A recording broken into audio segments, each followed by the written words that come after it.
আছেন আমি আজকে একটা কাবলি ছোলার আলু দিয়ে একটা দম করব। প্রথমে জিরে ধনে মৌরি ড্রাই ডাস্ট করে নেবো, কেন এগুলো না হলে ভালো করে মিহি হবে না।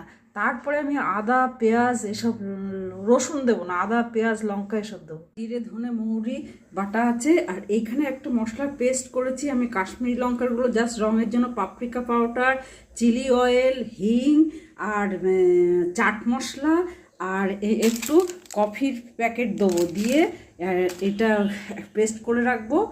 আর এই আলু সেদ্ধ হচ্ছে, আর এই কাবলি ছোলা সেদ্ধ করে রেখেছি। লঙ্কা তেজপাতা আর জিরে ফোড়ন দিয়ে পেঁয়াজটা ভাজছি, এতে গরম মশলা গোলমরিচও দেওয়া হচ্ছে, আর এই মশলাটা ঢেলে দেবো, এটাও ঢেলে দেবো। এবার গ্যাস অফ করে আর একটু গরম মশলা আর হিং দেবো। কষার সময়ও হিং গরম মশলা দিয়েছিলাম, কসুরি মেথিও দিয়ে গরম মশলা দিয়েছি, গ্যাস অফ করে দিয়ে লাস্টে একটু মিষ্টিও দিয়েছি।